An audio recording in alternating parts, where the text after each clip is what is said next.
This subject is traffic operations analysis for projects, and we're going to take a little time. I'm Eric Rasband. I've worked for the department for about 15 years, been working in the industry for just over 20, and manage a small group with the department in traffic operations. Kelly Burns and Grant Farnsworth is here. Grant has been with us right at a year. You're coming up on the 1-year anniversary. We worked with Grant on the I-15 core project and have a lot of respect for Grant and what he's done, coming to us and supporting us as we've gone out. So we were asked to talk about traffic analysis for projects and to spend a little time on MOT and how project definitions are established on projects, and so we'll spend a little bit of time on that and then cover the gamut. As we move forward, we've had a lot of requests from the consultant community to develop some standards, and that was something that has been on our to-do list, but within the last year, TRB has taken that effort on and has hired a group to develop national standards for simulation and operations analysis. And so we're involved in that process, and as they get that published, we'll be able to provide some input, and then as that comes out, we'll evaluate and maybe take and modify some of that information for our use or use it. We'll see how that work comes out. So our role within the department is to help project managers understand the needs for operations analysis. We end up providing a lot of guidance to our senior leaders. Thanks, Kelly. There's the sign up going around, and if you're out of state, there's a sheet here. But we provide input to our senior leaders, to our project managers. We're involved a lot with the consultants as we're moving forward, and then do a lot with our partnering agencies, whether it's UTA or local government, or even helping sometimes with development work. So it's key that people understand that we are not here to compete or replace consultants. Our primary role is to help review work that consultants are doing, or when we get asked to do actual analysis work, it's typically projects that don't have funding or have a very short time frame to deliver on a project, and can become politically sensitive in some shape or matter. Other than that, we like to partner with our consultant community and get their help. So we spend a lot of time working with projects, and sometimes we get involved early in the process, sometimes we get involved later in the process. To help ensure that we get the right answer. We're seeing a trend. We've had a lot of talk from our leadership team about innovation, and oftentimes some of the analysis comes in with the innovation, the DDIs, the CFIs, or some of the other more advanced intersection types coming in as kind of the primary solution. But we've had instances a lot recently where a project may go all the way through an environmental and grade separation, or some big grand images or grand solution is proposed, and the public gets a hold of it, and we get called in later, and it's really to step back. We have one in particular that we're thinking of that the solution was grade separation. After the public kind of raised some concerns, we got into it and realized that if we just added a free right turn, we could meet the level service requirements for year 2040, and didn't need the grade separation. So the opportunity was there for, boom, the region was able to take a $20 or $30 million grade separation project, reduce it down in cost, and reprogram that project funds to another project. So that's some of the things that we've been involved with a lot recently. So some of the reasons that we do analysis is to help understand the need for a project. The travel demand model is kind of a key tool there, It's the planning level tool that our partners at the MPOs use to develop long-range plans in the urbanized area. Our statewide planning group uses the travel demand model to develop the long-range plan for the rural areas as well. So it helps us look at lane geometry, evaluate alternatives. A lot of times, you know, a construction project will come in and people will ask, well, what are the benefits? We can do a lot with simulation at a fraction of the actual construction costs and give recommendations. So determine the impacts. Not only looking at the traffic operations components as far as vehicle traffic, but looking at pedestrian, bicycles, the safety implications. That there's oftentimes projects will come in and they look great operationally for the vehicles, but you start looking at some of the design features and they start to identify some safety concerns that these tools aren't very good at identifying, and so that's some of the things that we get involved with. Simulations are good for public outreach, and we often have the public asking for those because we've developed that need or the desire within the industry. And then for projects, every project that goes out within the state has a user cost tied to it for lane rentals or duration impacts if a contractor goes in. And really those were established because a contractor does a better job scheduling their work than the department does scheduling their work. So trying to understand that. Okay. So some of the questions to ask is you're scoping some work is what do I need to know? What is the level of confidence? Is it a planning study? Is it an environmental study where you're setting a footprint and maybe it's going to go to a design build where we're going to open some innovation, but we need to have an environmental footprint established. You know, what type of level or what level of analysis needs to be done? What are the prevailing conditions in the area? Are there closely spaced intersections, or is the solution that you're looking at going to be more advanced and need more analysis? So, and then what are the resources available? So going into what do I need to know? Some of the things that you are going to provide is delay of level of service, travel times or speeds, queue lengths, for the freeway density, volume to capacity, helping to understand the impacts. So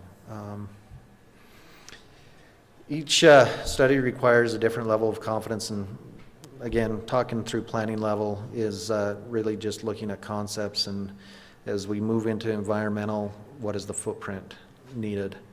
And it seems like more and more projects we're delivering as design build, and we want to encourage the innovation, but we want to make sure we have a footprint cleared so that it doesn't slow the construction process down. So it doesn't need a high level analysis that's going to dial in on the exact needs, or is that going to come later in the project? And so we try to help project managers understand the type of work or the type of modeling that needs to go forward. So prevailing conditions, what's the congestion in the area? Are there a lot of intersections? Is transit involved? What are the solutions you're looking at? Roundabouts, freeways. That's going to all dictate the type of analysis that gets done. So, and then understanding how much money you have to spend. If you're limited to $50,000, you're going to be limited on the amount of work or the type of analysis that can be done. If you have a bigger budget, you can drill into a lot more analysis. So as we're moving forward, planning level, the travel demand model is used for forecasting. Can use it for volume. It really helps set a cross section, a basic cross section of the roadway, a 2-lane or 3-lane, and can do some very basic operations with V over C ratios, and we can correlate those to the level of service out of the highway capacity manual. So the planning level analysis helps us understand how to build project, or what types of projects to build, how to prioritize projects. It helps us understand the air quality implications of a project. It certainly helps us identify the needs and can help us understand what the impacts are to land use changes. And it's key that all of this is only one small input to the overall decision-making process. So the travel demand models that exist in the state, Cache has a small model, Wasatch Front, MAG have a combined model, Dixie has a model, and then there's the statewide model managed out of our statewide planning group.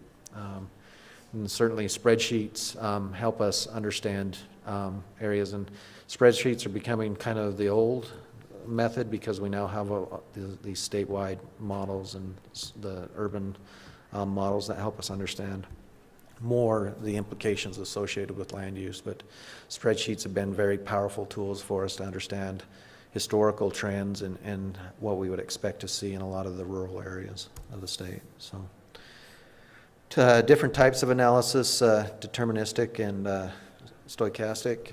So we'll go through the deterministic. It's really just equation based, and they're good for uncongested areas or intersections that are isolated. And then we also use a deterministic analysis for user costs or developing roadway impacts during MOT or construction impacts. And then the stochastic is the more sexy options, and where you get moving cars on the computer screen, and you're able to observe what the different options are and how they're going to interact in the area surrounding based on existing counts, and then using growth projections as you're moving forward. They're very good for really for most conditions, but they tend to cost more and don't always fit the budget that is necessary or the timeline that you have available. So moving into data, all of these analysis tools are heavy in data. The department has a lot of data available throughout the agency, and so we'll just kind of cover some of them.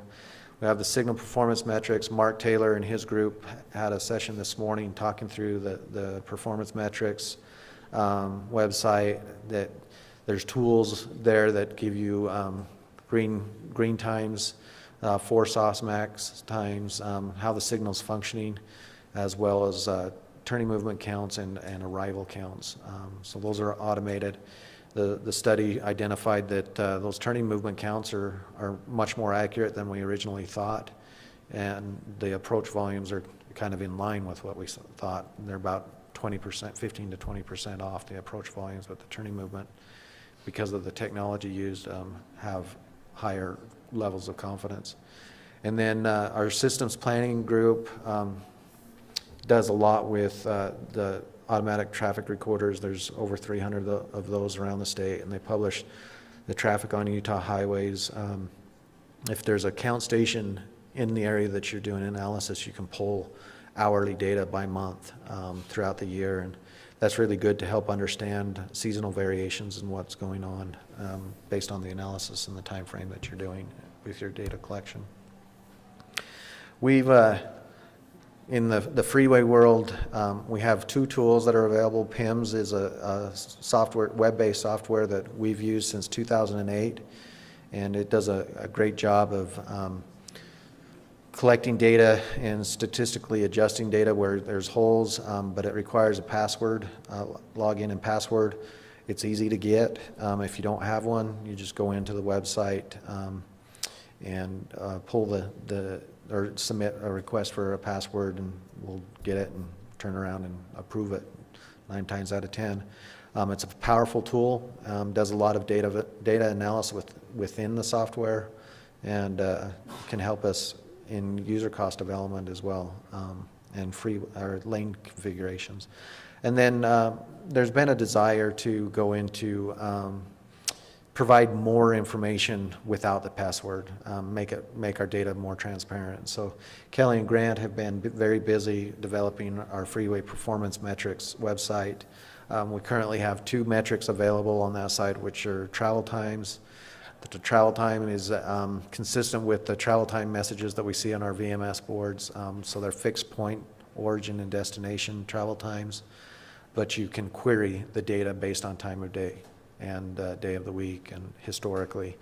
And then the other one is the speed report, and that one's been used heavily to help decision makers understand where to make investment along the interstate system and really help communicate.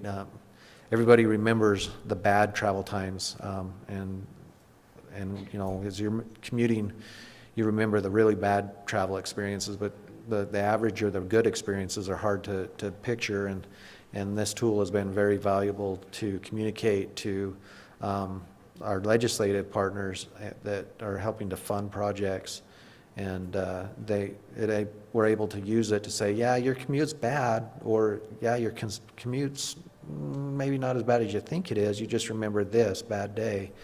And so, but in other areas of the system, there's a higher need, and it's helped us in setting priorities on projects and funding for projects as we move forward. So, Darcy Bullock is a professor at Purdue University that we've developed a great relationship with due to the work on the signal performance metrics. He has a statement that says, to be outstanding in the field, you need to be outstanding in the field. And that's true. We believe that to do any of this type of work, signal timing, traffic analysis, you need to spend some time out there and understanding what's going on. I go to an analysis that we did in Ogden for the roundabouts up at Weber State. We got our traffic counts that were done and collected, and we got them back, and we said, wow, these volumes really aren't bad. I think they were 300 or 400 during the peak hour. It wasn't a big demand.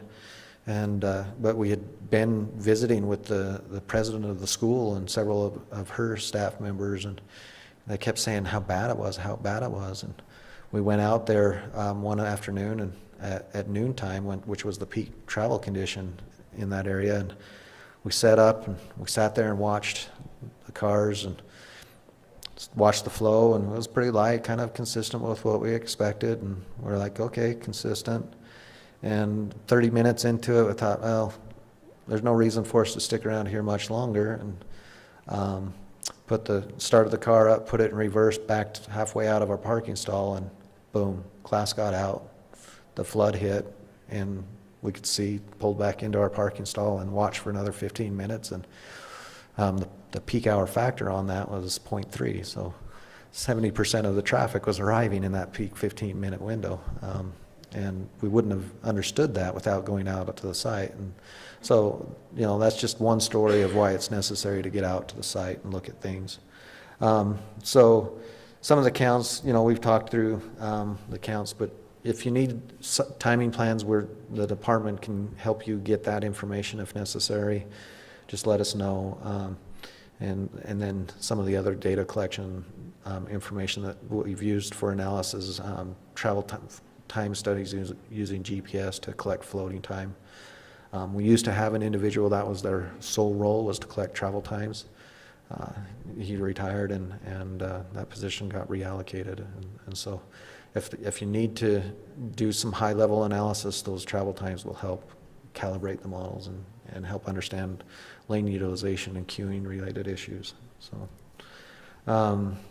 some of the tools that are out there, the Highway Capacity Manual and software, HCS takes the equations out of the Highway Capacity Manual and puts it into a software format that's easy to use, and we use it quite a bit. DelayE is a program we use for determining user costs, and we'll spend a little bit of time in that. And then Syncro is also a deterministic tool.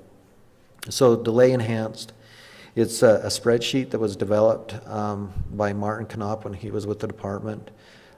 We've gone through and we've tested this with simulation. We've also tested it with construction-related traffic and measured construction, what the spreadsheet predicts versus what is expected. And it gives us a very high level of confidence that as long as we put in the right capacities in this software, that we get the right answers and the impacts associated with it. So what we'll do is we'll go in and pull data that we have available, whether it's tube counts or historical PIMS data for an area, or the ATR data, where we have good information, and we work with the project manager to understand what the plans are for MOT. Is the plan to maintain all the lanes during the peak hours, or is the plan to take a lane during the peak hours? Are you going to maintain the turn pockets at an intersection during construction? And so we'll run some analysis using this software and develop not only the impacts associated with costs for a project, but also the impacts associated with the time periods. And this has been a good tool. Now, from a defensibility standpoint, the numbers that we get out of the user cost analysis are generally extremely high, in the $1 million a day, $100,000 to $1 million a day time frame or amount, depending on the location. We don't ever use those numbers. And so we typically take anywhere from 0.1% to 1% of the actual daily user costs and apply those to a project. The AG's office likes that because it becomes very defensible. We're not charging the full cost. Now, those costs are costs that the department doesn't capture. It's the cost of a person's time. And it really doesn't account for the vehicle expenses. We do account for goods and services and just-in-time delivery as far as those costs. And so it helps us understand the cost to society as far as what it costs people and their time. It doesn't pick up if a person misses an appointment or those types, or the economic impacts.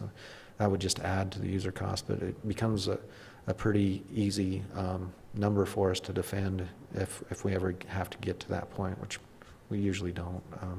There's a lot of cooperation between our resident engineers and the contracting community. So the delay enhanced is again just a spreadsheet or a deterministic model. It's easy to set up, doesn't take very long to do it, but gives us really good information as we're moving forward to develop costs. So Grant's going to talk a little bit about some more of the construction impacts. So like Eric said, I've got just a little under a year, and for anyone that's worked with UDOT, you're on probation for a year until you complete it, and if that time you can get fired. So if you see me get tased, it's Eric from saving me from getting myself fired. But hopefully I can make through this last gauntlet and become a full, legitimate UDOT employee. But like you said, I'm going to go over quickly the user costs and how we come up with that. A lot of times I think it's Glenn that came up with a term that he stole from someone else. A lot of times there's data snobs and data slobs.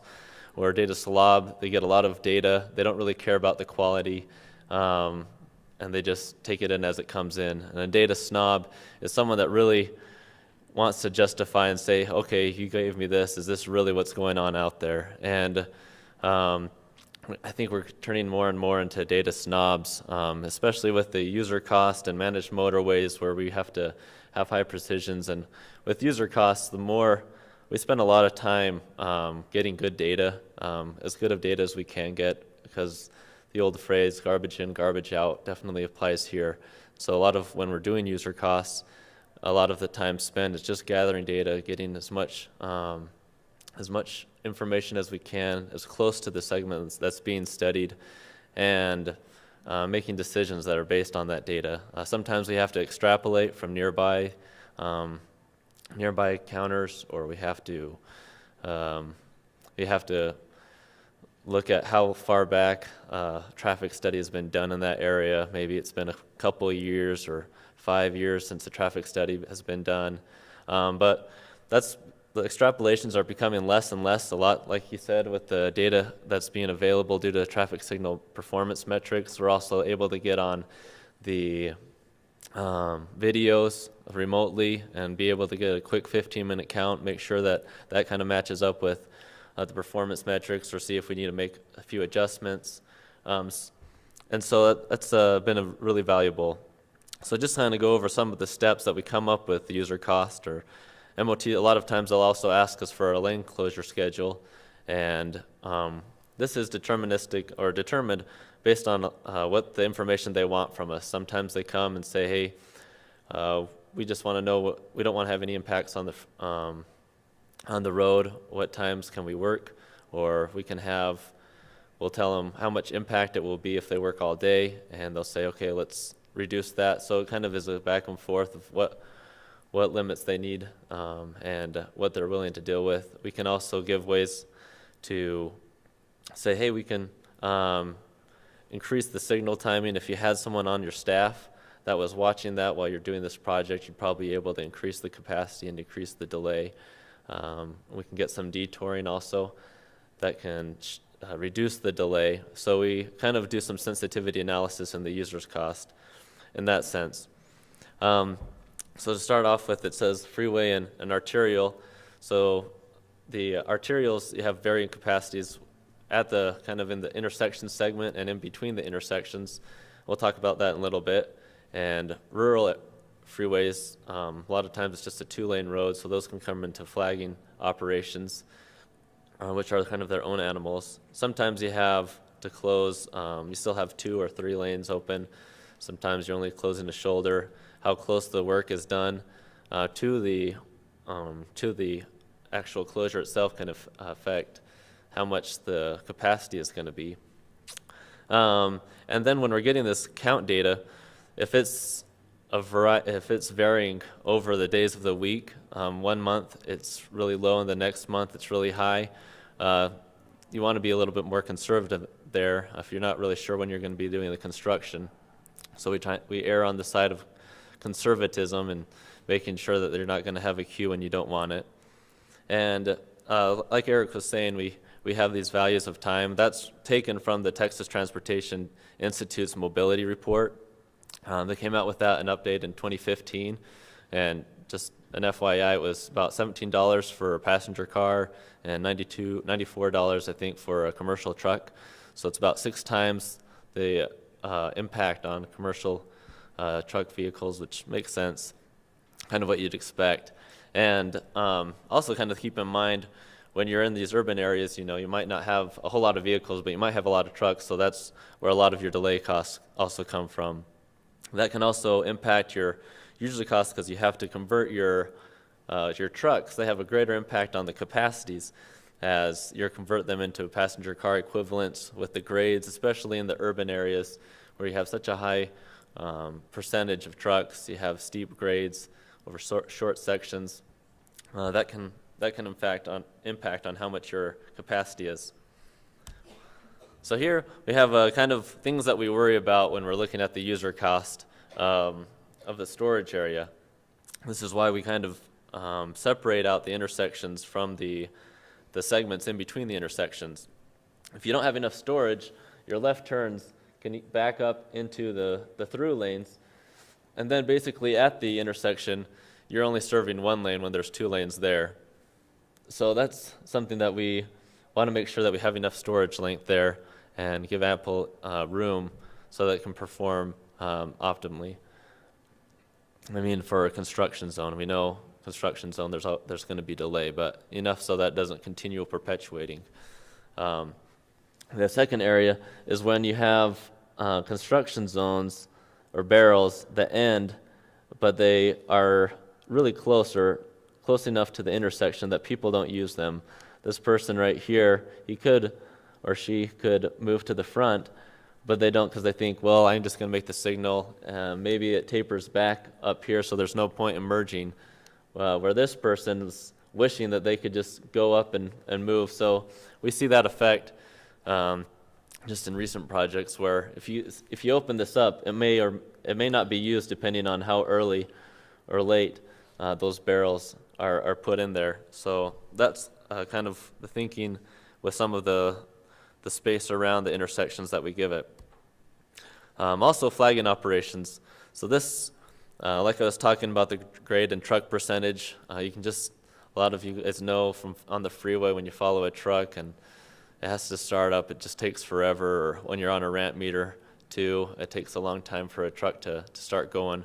So when we're looking at how fast vehicles move through the truck, through the work zone, we have a big Excel spreadsheet that lists all of the assumptions, the travel speed, the startup time, and all of these are parameters that we have to put in to kind of get an idea of how far back the queue is going to be, how far back is, or how long are the people going to wait, and so we'll oftentimes send this to the projects that are doing that, and they'll say, well, this is good, but we need a longer, or we need to look at a longer work zone, and so we can update that and say, well, if this is acceptable wait time, then you can use that. And there's a lot of these rural roads, there's not much of a detour at all, and also it's good to consider the safety factors where if they're on curves, we want to let them know, hey, this queue is going to probably wrap around a curve, so they already have devices that are part of the maintenance of traffic setup, but you might want to include a few more in addition to that. So that's very valuable also. So how many of you guys traveled up or traveled down to the national parks for UEA weekend? I'm just curious. Or traveled back on Sunday? Well, you might not have much of experience in this, but this kind of gives you an idea of why we don't do a lot of times construction projects on holidays or special events or surges in traffic, whatever might be the case, localized to those project regions. And that's because here you can see this. This is the speed for UEA weekend. It's Sunday along the secondary axis, and this is the volume, and this is the volume of the previous Sunday. So and then this is taken for Beaver, Utah, which has a kind of a significant grade as you go up and over the pass. And really, if you count the trucks in this area, which their passenger car equivalents, it more than triples the volumes. And so that sort of stuff, if you have a lane closure, will make the news and for reasons that you don't want to. It might be tempting also to look down here and think, oh, with 1,200 vehicles, you could probably close a lane there too, whenever you want. But actually, when you think also about the truck percentages, a heavy grade passenger car equivalents, that converts over to more than 1,500 vehicles, which is more than your one lane reduced capacity. So here you'd actually have hours of restriction on Sunday. So it's kind of important, even though you can take a look at these in PEMS, you have to kind of keep in mind of those factors when you're calculating when your hours of closure can be. So now I'm going to kind of switch gears, go back to talking about some of the softwares or the tools that we use. Like he was saying, Delay-E. This is the highway capacity software. It's a tool that you can see, it's kind of a glorified Excel where it has a lot of our parameters that we look at. You can, for user costs, we don't use this. I haven't ever used this for a user cost analysis, but for weaving sections, we find this as a very good tool. And you can see that it's got, you can use it for all types of lanes, multi-lane. It follows the HCM methodology, keeps up with that, and comes out of the University of Florida. And you're able to put in the parameters and get a quick answer if you need it. Syncro is I see that we've got a lot of traffic personnel in here, so this is not going to be new groundbreaking tools that you guys are all familiar with, but just kind of an overview of kind of how we use them for user costs or MOT. You're able to get control delay from each intersection that you put in, and as you take away lanes or change the storage links, it allows you to change the control delay, and you can see how much more or less it is and apply the volumes to get your delay there. And it's a quick way to do it in Syncro. Um, like, like I said, it allows you to change signal timing, which is very powerful in construction scenarios where signal timing will allow you to get a whole lot more capacity. Um, this is one of the another powerful part about the signal performance metrics is a lot of your arterial systems are their capacities are linked with how much screen time that you're able to give it. And if you can check on how much screen time it's currently giving with the split monitor. Some of the performance metrics that they have, that you require more sensors or more setup, like with the turning movement count, but the split monitor is available, or I believe should be available at all intersections now with the new controller types that they're putting in. So this will be even more powerful, have more confidence in the capacities that we'll be able to give it, can see how the cross street is doing, and if it's, gapping out a lot of the times, then we'll know that there's additional capacity that we could crank out of there with minimal delay to the cross street. So, but like I said, this Synchro allows you to make changes to the signal timing, accounts for that. It's not able to do any of the freeway modeling, and like the CFIs or some of the more complex, it doesn't model very well. Then we go into the stochastic tools. SimTraffic is easily converting from Synchro to a simulation mode where you can change how fast they go on the turns, and you can change different parameters. It's kind of that, obviously, as you have more and more tools or dials to change, the more and more complex it gets, the more accurate you can be in your model, but at the same time, the more time, the more expensive it is, and the more time it takes to calibrate. And so this is kind of a simulation tool that's give you an idea of what's going on out there, but it has a limited set of tools. Like similar to Synchro, you can't do it on the freeway or some of these more innovative intersections.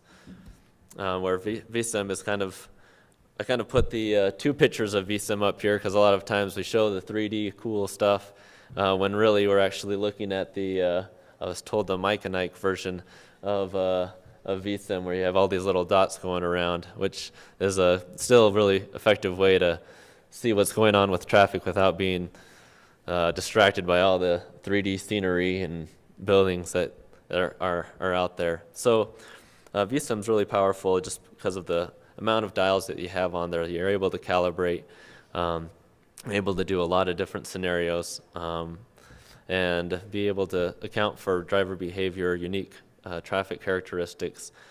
But it does take a significant significant effort to do. So you have a lot of different criteria of what helps you choose which tool to do. A lot of times this is just done internally. It's not like people come to us and say, hey, will you figure this out and will you use this tool? A lot of times we try to understand what they want to know and figure out what the best tool is to use. And we do that understanding the needs that they're trying to look for, what solution they're trying to get for, what the scope, schedule is, and how soon they really need it. So with that, are there any questions? Cordell? In an earlier presentation today, you talked about a software called MetaNet. It's used on managed motorways. Can you share with us a little bit more about that? Sure. Oh, well, yeah, well, it's from the University of Crete. So we've got it downloaded, and we are not using it currently with anything else other than that. Yeah, MetaNet is a system that picks up the ramp metering algorithm and is a mesoscopic, so it accounts for the closely spaced interchanges with each other and runs some calculations for us on that, and then really it spits out information that fills in those heat charts that Diego was showing with information. But it's limited, or it's really focused on the ramp metering and the algorithms associated with the ramp metering. So, other questions? Yes, Scott. We sometimes like to kind of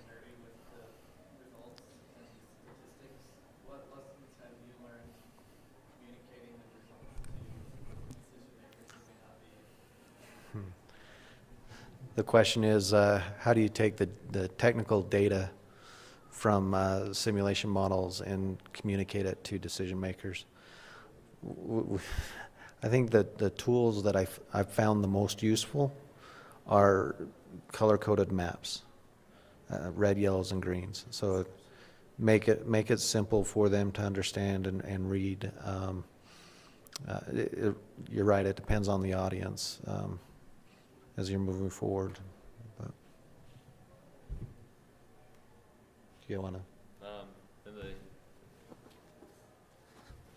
I'd say probably as much as you can, if you can make it so they can compare just the base to the where their key intersections are that are going to differentiate their decisions. If you can highlight those areas, the biggest part and most that you can, and just kind of filter out where it's pretty much the same in the results, then I'd say that's probably the easiest, where the most significant findings are.